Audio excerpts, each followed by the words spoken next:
Why did ordinary peasants not freeze in their seemingly fragile dwellings during the era of knights and grand castles? Many modern people imagine a medieval hut as a cold and constantly drafty shed. The reality was much more complex and interesting because survival required a deep understanding of the laws of nature. Every element of the house, from the composition of the walls to the height of the threshold, served a single purpose.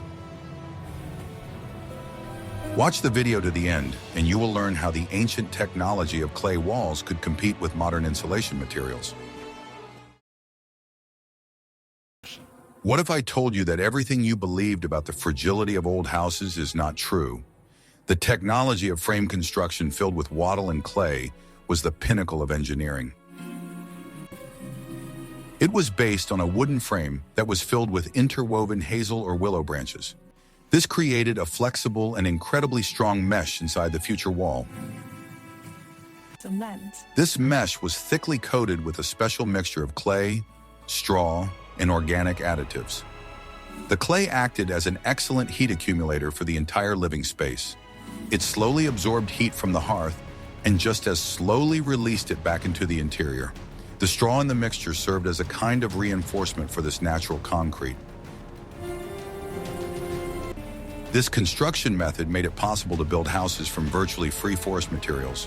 The walls had an excellent ability to absorb excess moisture and release it back. This allowed the house to breathe and completely eliminated the appearance of icy drafts. The clay surface became a monolithic barrier against even the strongest winter winds. The inner surface of the walls was often covered with a layer of lime for cleanliness and hygiene. The white color not only reflected the light of candles, but also served as a natural antiseptic. The thickness of such a wall could vary depending on the severity of the local climate. Even a thin layer of plaster effectively protected residents from the penetrating dampness of the street. Many such buildings have stood for centuries, proving the reliability of the combination of wood and earth. Over time, the clay only became harder under the influence of constant heat from the hearth. It was the ideal solution for a climate where humidity was more dangerous than frost. Peasants valued this material for its accessibility and incredible durability. The frame foundation allowed the house to maintain its geometry even with slight ground movements. Flexible branches inside the walls acted as shock absorbers during strong gusts of wind. A layer of plaster on the outside protected the wood from rot and direct exposure to precipitation. It was a harmonious system created by nature itself and human labor. Every year, the owners could easily repair any small cracks that appeared with a new layer of clay.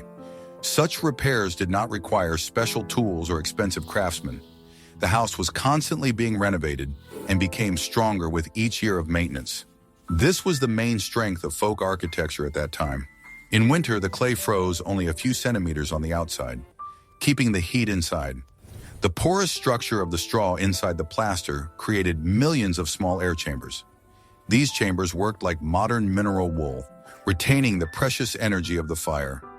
Residents felt safe behind such massive and warm walls. The clay walls also perfectly insulated the sounds of the raging weather outside. Inside, it was always quiet, conducive to peaceful rest after a hard day's work. This psychological feeling of security was extremely important for the people of that era. The house was a real fortress, protecting against all the vagaries of the external environment. We would be very interested to hear your opinion on such buildings. What do you think about the possibility of using such natural materials in modern construction? Write about it in the comments and be sure to subscribe to our channel right now. Are you ready to learn the truth about why a thatched roof was better than any tile? The huge pile of golden material above a peasant's head was not a sign of his poverty. The layer of straw or reeds was up to 40 and sometimes 50 centimeters thick. This created a powerful thermos effect that thin stone ceilings couldn't match. The air trap between the dry stalks prevented heat from escaping through the top of the room. In winter, such a roof reliably retained a layer of snow, which served as additional insulation. Rain simply rolled off the tightly packed tubular stems without penetrating inside. The correct angle of inclination ensured complete dryness in all living rooms. Inside the house, under such a roof, a special and very comfortable microclimate was always maintained. Smoke from the hearth slowly seeped through the straw, performing an important preservation function. This process protected the plant material from decay and harmful forest insects. Straw was a completely free resource that could be renewed in parts. Such a roof perfectly dampened the noise of heavy hail or howling winter blizzards. The heavy weight of moisture-soaked straw reliably pressed the entire frame of the house to the ground. This made the structure resistant even to the most violent autumn storms. This simple solution saved a huge amount of firewood during the cold months. The craftsmen laid the stalks in special bundles, creating a dense and windproof structure. Each layer overlapped the previous one, directing water flows strictly away from the walls. The edges of the roof protruded far beyond the house, protecting the clay plaster from getting wet. It was a well-thought-out drainage system created without the use of pipes. Straw also served as an excellent barrier against the summer heat on hot days. The inside of the house always remained pleasantly cool when the sun was beating down mercilessly outside. The versatility of this material made it indispensable for any season. Peasants passed on the secrets of roofing from generation to generation. Heavy wooden clamps or turf were often used to reinforce the upper ridge. This prevented the wind from ruffling the upper layers and compromising the integrity of the entire structure. Over time, the roof became covered with a thin layer of moss, which only improved its protective properties. The house literally blended in with the surrounding landscape, becoming part of nature. The cost of maintaining such a roof was minimal if the owner had his own field. Straw remained after threshing the grain and was always at hand for the owner. This made the house completely independent of external supplies of building materials. The ecological purity of such housing was absolute and unconditional. Even in the most severe frost, a zone of warm and dry air remained under the ceiling. The straw prevented condensation from accumulating on the beams and damaging them. The dry wood of the frame served for decades without losing its original strength. It was a long-term investment in the comfort and health of the whole family. Guess how long it would take a modern person to master this skill? How relevant do you think such a roof is today? In the next chapter, you will learn how ordinary fabrics save people from icy streams. You definitely haven't heard about this unique secret in ordinary historical essays. In medieval homes, fabrics were not used for interior decoration or privacy. Peasants divided the single space of the house into zones using heavy woolen curtains. This allowed them to create small and very warm cells inside a large room. Such fabric partitions warmed up much faster than the entire building, thanks to the breath of several people. Wool served as a reliable barrier to micro-drafts that arose near doorways. Often, curtains were even used to cover beds, turning them into something like closed, warming cocoons. This helped to retain body heat throughout the long winter nights. The fabric allowed for effective control of warm airflows within the living area of the house. When the family gathered around the hearth, the curtains were drawn to keep the heat in one place. In winter, the walls could be additionally covered with mats made of dried grass or cheap burlap. This created an important air gap between the cold wall and the person. It was a flexible home architecture that changed instantly depending on the weather. Even the coarsest fabrics significantly increased the temperature in the family's nighttime resting area. The use of textiles made it possible not to heat empty corners of the house, concentrating energy on people. Peasants skillfully used the physics of air for their everyday comfort. Curtains also helped to combat dust that could fall from the thatched ceiling. They created a cozy atmosphere, separating the living space from farm tools and supplies. On cold days, the curtains were lowered to the floor, blocking cold drafts. It was a simple but extremely effective means of climate control. The material for such curtains was often made by the housewife herself on a hand loom. The coarsest and densest wool was used, as it retained warm air best. Such curtains served for decades, becoming an important part of family heritage and everyday life. They could be easily washed or repaired if necessary. In the hearth area, the fabrics were placed with special care to prevent accidental fires. However, it was there that they helped direct radiant heat to the desired part of the room. Woolen screens acted as reflectors, creating an area of increased comfort near the fire.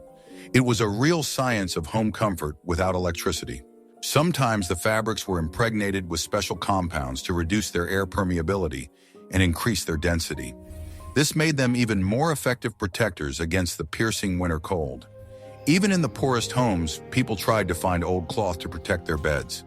Heat was the most valuable resource that needed to be conserved. In summer, curtains were raised to allow fresh air to circulate freely throughout the house. This helped to quickly ventilate the room and get rid of excess moisture after rain. The versatility of textiles made them an indispensable aid in any season. Fabrics were an important addition to the massive clay walls. Like this, if you didn't know that a simple piece of fabric was more important than expensive wooden furniture. Write in the comments if you use thick curtains to keep your home warm. Your opinion is very important for the development of our historical channel. Don't forget to subscribe to the channel so you don't miss any new videos. What you are about to learn will change your perception of medieval building standards. Many elements that we are familiar with today had a completely different meaning back then. Architecture was not designed for comfort, but for survival. Every centimeter of space had a practical purpose. You have probably noticed that doorways in old buildings seem unnaturally low. This is obvious even at a glance. To modern people, they seem inconvenient and strange. But in the past, this was a conscious and necessary decision. It forced everyone who entered to bow involuntarily when entering a living room. Such a bow was not a gesture of politeness, but a physical necessity. People quickly got used to this movement. It became part of everyday life. The low lintel, combined with the high threshold, created an effective thermal lock. Together, these elements worked as a single system. They kept the heat inside the house even in severe frosts. Energy losses were minimized. Since warm air always rises, it accumulated in a dense cushion under the ceiling. This heat was the most valuable resource in the house. It warmed people and dried the walls. Losing it meant rapid cooling of the room. If the door were high, this valuable heat would instantly escape outside. Every entrance or exit would turn into a thermal disaster. This was especially dangerous at night or when it was windy. Therefore, the height of the doors was strictly limited. A low doorway kept the upper layer of warm air inside the room almost completely. Even with the door open, the heat escaped much more slowly. This gave people time to quickly enter and close the doorway. The house maintained a stable temperature. This allowed a comfortable temperature to be maintained even when the doors were open frequently. Someone was constantly coming in or out of the house. It was necessary to feed the livestock, bring water, and prepare firewood. The architecture was adapted to this rhythm of life. The high threshold, in turn, blocked the coldest air currents near the ground. It was near the floor that the icy air from the street accumulated.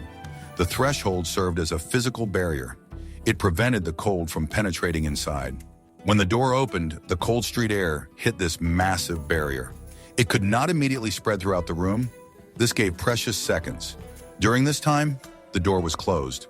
People were forced to take a step up, quickly entering the warm interior of the house. This movement sped up the entrance. No one lingered in the doorway. Even children learned this rhythm from childhood. This design minimized drafts at foot and floor level. The cold near the ground was especially dangerous. It caused colds and joint diseases. Protecting the floor was considered a priority.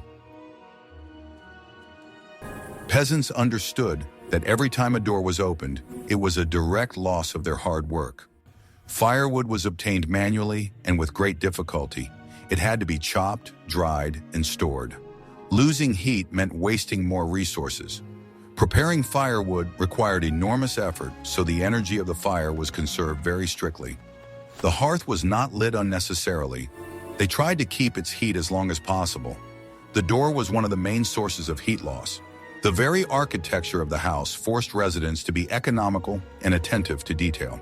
The house seemed to teach proper behavior. Mistakes were immediately felt as cold. This fostered discipline. Short, thick doors were the standard of safety for the whole family. They protected not only from the cold, but also from the wind. In a harsh climate, this was crucial. Comfort took a back seat. The door leaf was made of thick oak boards capable of withstanding strong wind pressure. Oak was chosen for its strength and durability. Such a door could last for decades. It was heavy and reliable. The gaps between the boards and the door frame were filled with moss or strips of old fabric. These materials were readily available. They could be replaced if necessary. The seal was constantly maintained. This ensured that the living space was completely sealed during the harshest night frosts. Even a slight draft was considered unacceptable. The house had to be closed off. The entrance area played a key role. The entrance area was the most protected and fortified place in the house. All precautions converged here. Thick walls, a massive door, and a high threshold worked together. It was a barrier between life and cold. Sometimes the doors were additionally covered with leather or thick felt on the inside. This added another insulating layer. The materials retained heat and dampened air movement, a simple but effective solution. This created another layer of insulation that worked to maintain the internal temperature. The house became warmer without increasing the consumption of firewood. Every improvement had a practical purpose.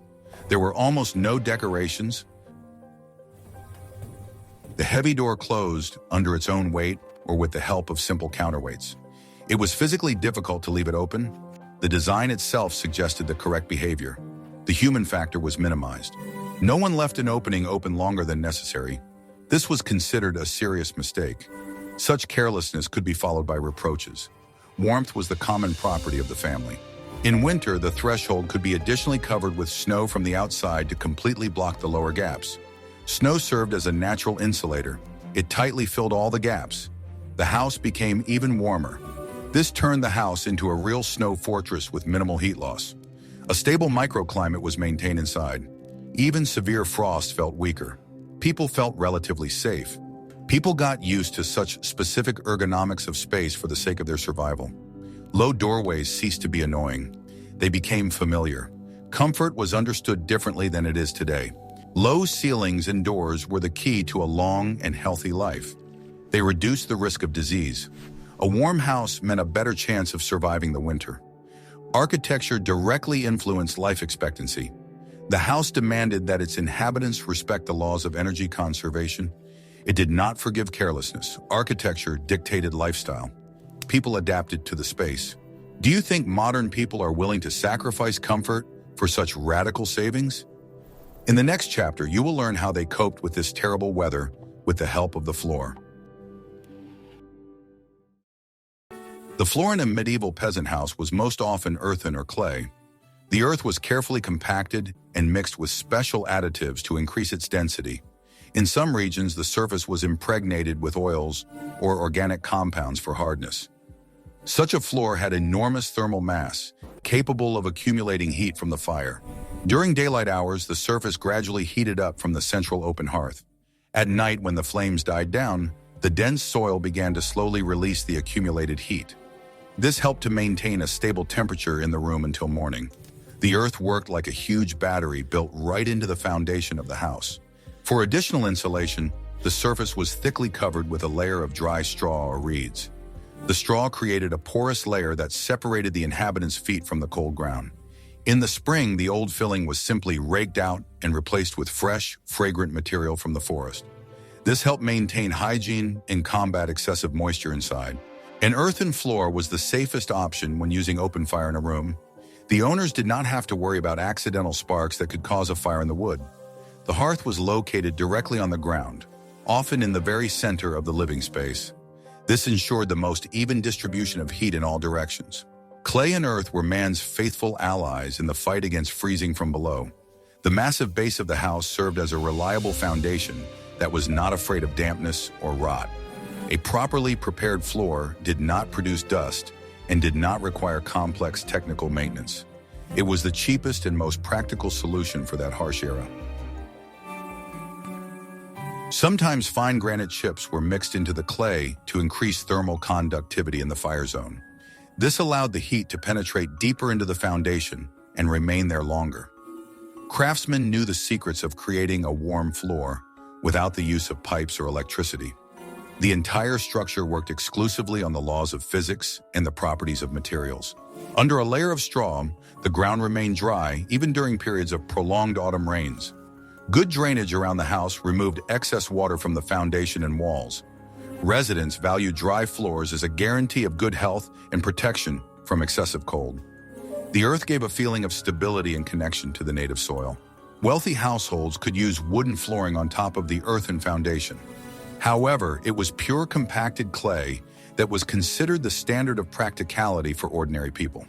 It was available to everyone and did not require the services of carpenters or expensive nails. Every homeowner could repair their floor themselves at any time. In winter, animal skins could be laid on the floor to create islands of additional warmth.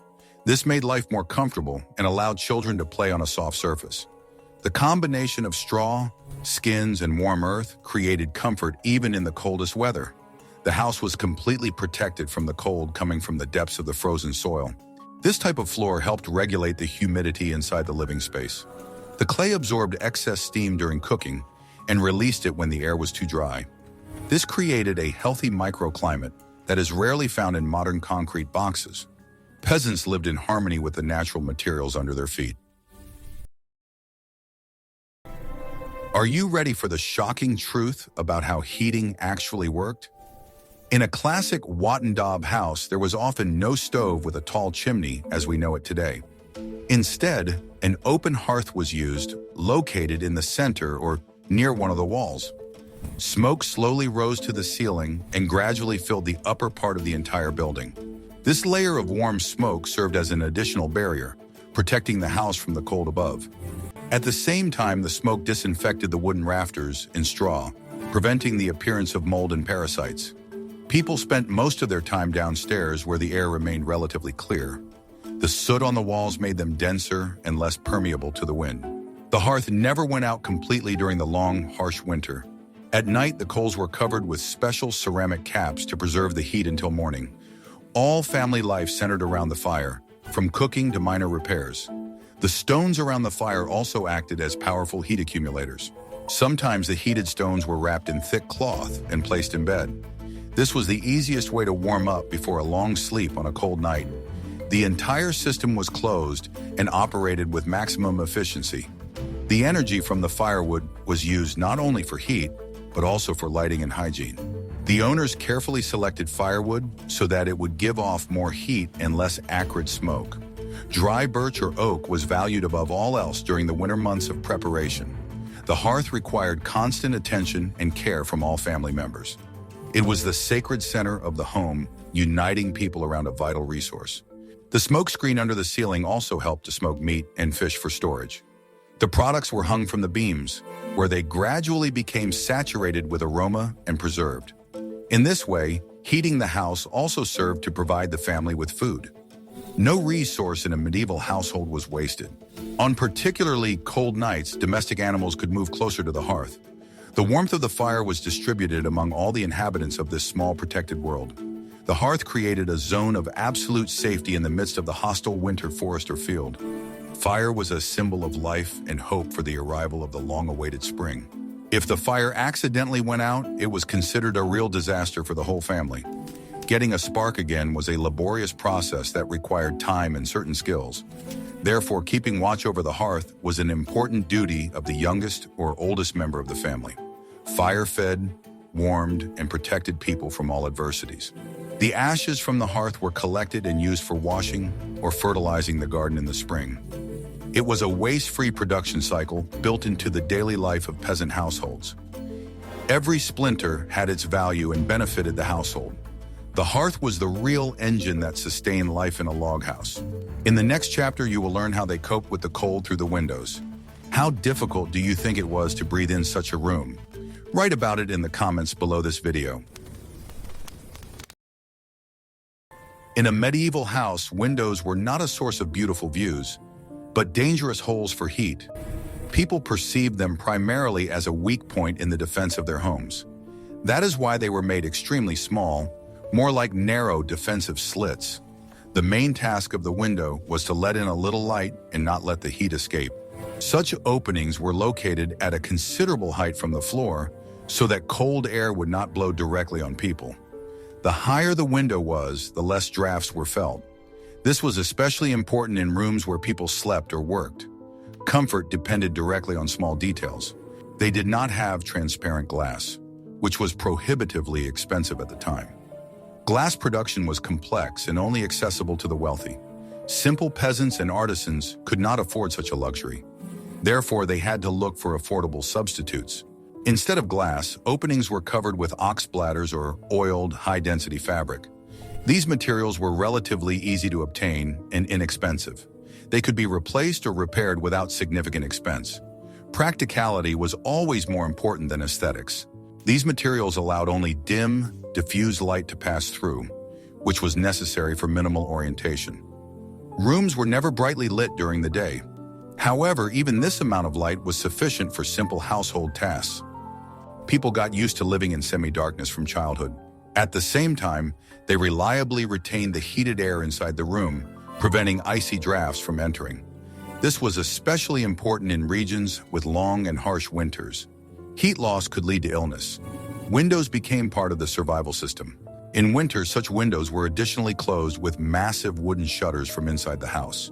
The shutters pressed tightly against the frame and created an additional barrier. Sometimes cloth or straw was placed between them and the opening. This increased the thermal insulation. Closed shutters turned the window into a solid wall. The house became darker but much warmer. In the evening, people relied on the light from the hearth or candles. Warmth was valued much more than comfort. The small size of the window openings minimized heat loss due to radiation and direct convection. The smaller the opening, the slower the heat escaped.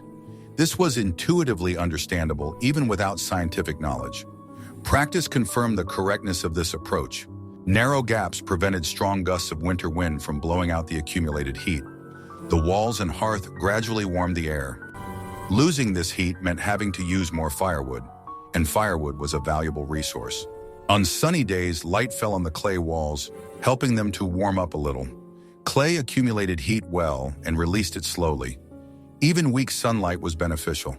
The architecture took these natural features into account. The placement of windows was carefully thought out. They tried never to put them on the north side. North winds were considered the coldest and most dangerous. A window there would mean a constant loss of heat. The south and east sides were preferred. The interior remained in semi-darkness, which contributed to a psychological sense of protection.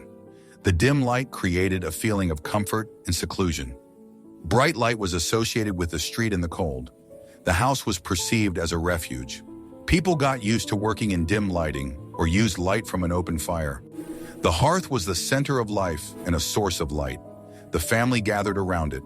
Windows played a secondary role. Each window was a potential threat to the thermal balance of the entire living room. Even a small crack could ruin the microclimate.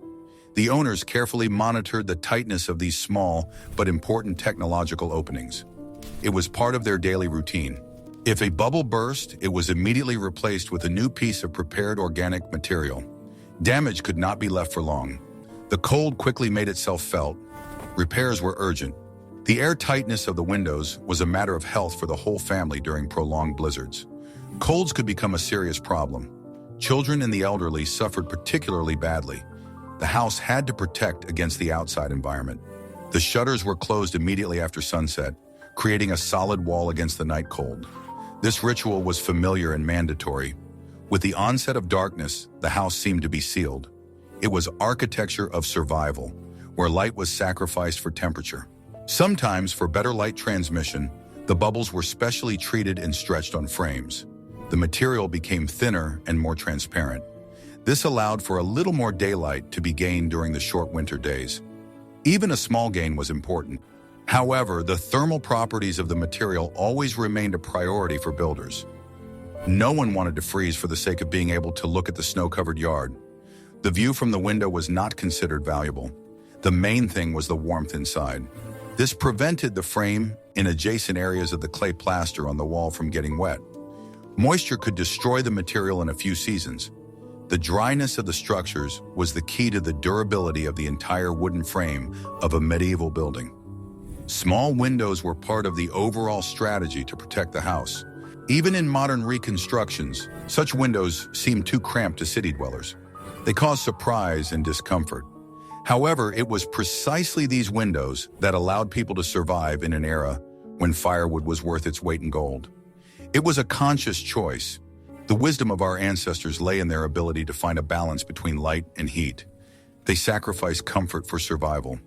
A small window was a symbol of thrift and a rational approach to construction. That is why such houses served for decades. A medieval house rarely stood alone in the wind. It was surrounded by numerous outbuildings. Often, the living quarters shared a common, massive wall with a hayloft. These outbuildings served as important buffer zones, taking the brunt of the wind. A layer of hay or firewood behind the wall served as powerful additional insulation. The living core of the house was protected by several layers of external protective structures. This significantly reduced the temperature difference between the inner and outer surfaces of the clay wall. Cold air cooled down in the outbuildings before reaching the family's living space. This layout of the estate was the key to effective energy conservation. The entrance to the house was often through a small unheated porch or vestibule. They served as an airlock, trapping the cold outside when the front door was opened. In the porch, people could shake off snow and leave wet clothes before entering. This helped to keep the main living area clean and dry. Moisture was the main enemy of heat, as damp air is much more difficult to warm up. Buffer zones helped to cut off excess moisture coming in from the street during thaws. The interior layout always provided for the placement of the sleeping places in the very center of the building. The further away from the outer walls people were, the warmer they were. The entire estate functioned as a single engineering organism designed to conserve energy. The outbuildings also protected the foundation of the house from flooding by meltwater in the spring. The roofs of the barns were often connected to the main roof, creating a common protected area. This allowed people to move between buildings without going out into the open frost. The woodshed was placed so that snow did not accumulate behind it against the residential wall. Proper aerodynamics of the buildings helped to avoid unnecessary snowdrifts in important areas of the yard. Peasants observed the wind rose and placed the house with its most protected corner facing north. Knowledge of the terrain was as important as the ability to build. Buffer zones could be used to keep young animals during particularly frosty nights of the year. The biological heat of livestock also contributed to the overall heat balance of the farm. The walls between the barn and the hut were made of particularly dense wattle with double plastering. This ensured that there were no odors while maintaining temperature exchange. Tools and grain reserves in the outbuildings remained dry thanks to the heat coming from the izba. It was a mutually beneficial system of energy distribution throughout the entire building area. The house literally embraced its inhabitants and their property, creating a zone of comfort. Each wall of the outbuilding worked towards the common goal of the family's survival. In winter, the passages between buildings could be additionally covered with shields made of branches. This created a wind-protected courtyard for small household needs. People sought to minimize the time spent in the open cold space. Buffer zones turned an ordinary hut into a complex residential complex. Even today, architects use the principle of buffer zones in energy-efficient construction. The experience of medieval peasants has remained relevant for many hundreds of years. Simple solutions, proven over centuries, are still the most reliable and inexpensive. The farmstead was a real bastion against the winter elements. An important factor for survival in such a house was the high density of people living in it. Families were large, and 3 generations could live in one room. The biological heat emitted by the bodies contributed significantly to the overall temperature. On cold nights, people slept close together, sharing their energy. The use of heavy sheepskin or thick felt blankets helped to retain this heat. Collective survival was much more effective than individual survival in the absence of heating appliances. It was a natural way to keep warm when the fire in the hearth gradually died down. People became living sources of necessary heat for each other. Social life was organized in such a way as to minimize any unnecessary movement around the house. All essential tasks were completed before dusk, and the shutters were closed. The evening was spent in a close circle directly by the fire or on the stoves. This allowed the group's energy to be concentrated in one warmest spot. Such close living arrangements facilitated the rapid detection of any minor malfunctions in the house. If a draft appeared somewhere, it was immediately noticed and eliminated by the whole family. The constant presence of people ensured that the house was kept in working order. Mutual assistance was the basis of life in a medieval rural community. The cramped conditions also meant that it was much easier and faster to heat the living space. The small volume of air required less firewood to maintain a comfortable temperature inside. Peasants deliberately chose compact living spaces in order to save valuable resources. Every square meter of space had to be habitable and warm. Biological heat also helped keep bedding and clothing dry. In conditions of constant dampness outside, this was critical to health. People cared for each other, creating an atmosphere of warmth, not only physical but also emotional. The family was a single organism, resisting the hostile environment outside. Often, even domestic cats and dogs were brought in to warm the beds before bedtime. Every living creature contributed to the overall pool of thermal energy in the home. It was a symbiotic relationship between humans, animals, and their shared protected dwelling. During cold winters, this strategy saved the lives of many generations of people. The psychological comfort of being close to loved ones also helped to endure the hardships of winter. In the darkness and cold, loneliness could be devastating to a person's will to live. Working and resting together by the hearth strengthened family ties and traditions. The home was a place where warmth was generated not only by fire, but also by love. Even during sleep, someone on duty made sure that no one uncovered themselves and froze. Caring for the weakest, children and the elderly, was a priority for the whole family. Sleeping together on large bunks allowed for the most efficient use of the heated space. It was the harsh but fair mathematics of survival in the northern forests. The high population density in the house also meant that it never cooled down completely. Someone always stayed inside, maintaining a minimum level of heat in the hearth and walls. The constant cycle of life ensured a continuous thermal equilibrium throughout the complex structure. The peasant house lived and breathed together with its numerous inhabitants. The warmth in the house was maintained not only by the outer walls but also by proper nutrition. The peasants' winter diet consisted of very high-calorie and nutritious foods of that time. Grain porridges, legumes, salted lard, and root vegetables provided the body with the necessary energy. Hot food warmed people from the inside, helping them to cope with the external cold. The constant boiling of a large cauldron on the fire also raised the humidity to the required level. Moisture made the heat more noticeable and pleasant for the skin and lungs of the inhabitants. Food and shelter were two inseparable parts of a single human survival strategy. A hungry person froze much faster, no matter how warm the walls were. The very process of cooking food for a long time was an important source of additional background heat. Steam filled the room with comfort even during the strongest blizzard howling outside the window. Peasants knew that a hot broth before bedtime helped to preserve the body's energy.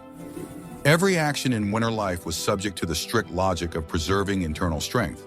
Houses made of wattle and clay were the result of centuries of selecting the most effective household solutions. It was a home that required people to actively participate in its life. In return, it provided reliable protection and warmth accumulated by the earth and careful fire.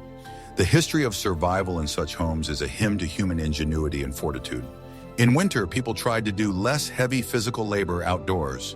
Energy was conserved to maintain internal warmth and perform household crafts by the hearth. The diet was supplemented with stocks of dried berries and herbs to support immunity in the darkness. Each meal was a ritual of obtaining the vitality to fight the cold. Fat and protein were the basis of the winter table, providing a long and stable supply of calories. Households carefully planned their supplies so that they would last until the first spring grass appeared. The ability to manage food was as important as the ability to heat the hearth.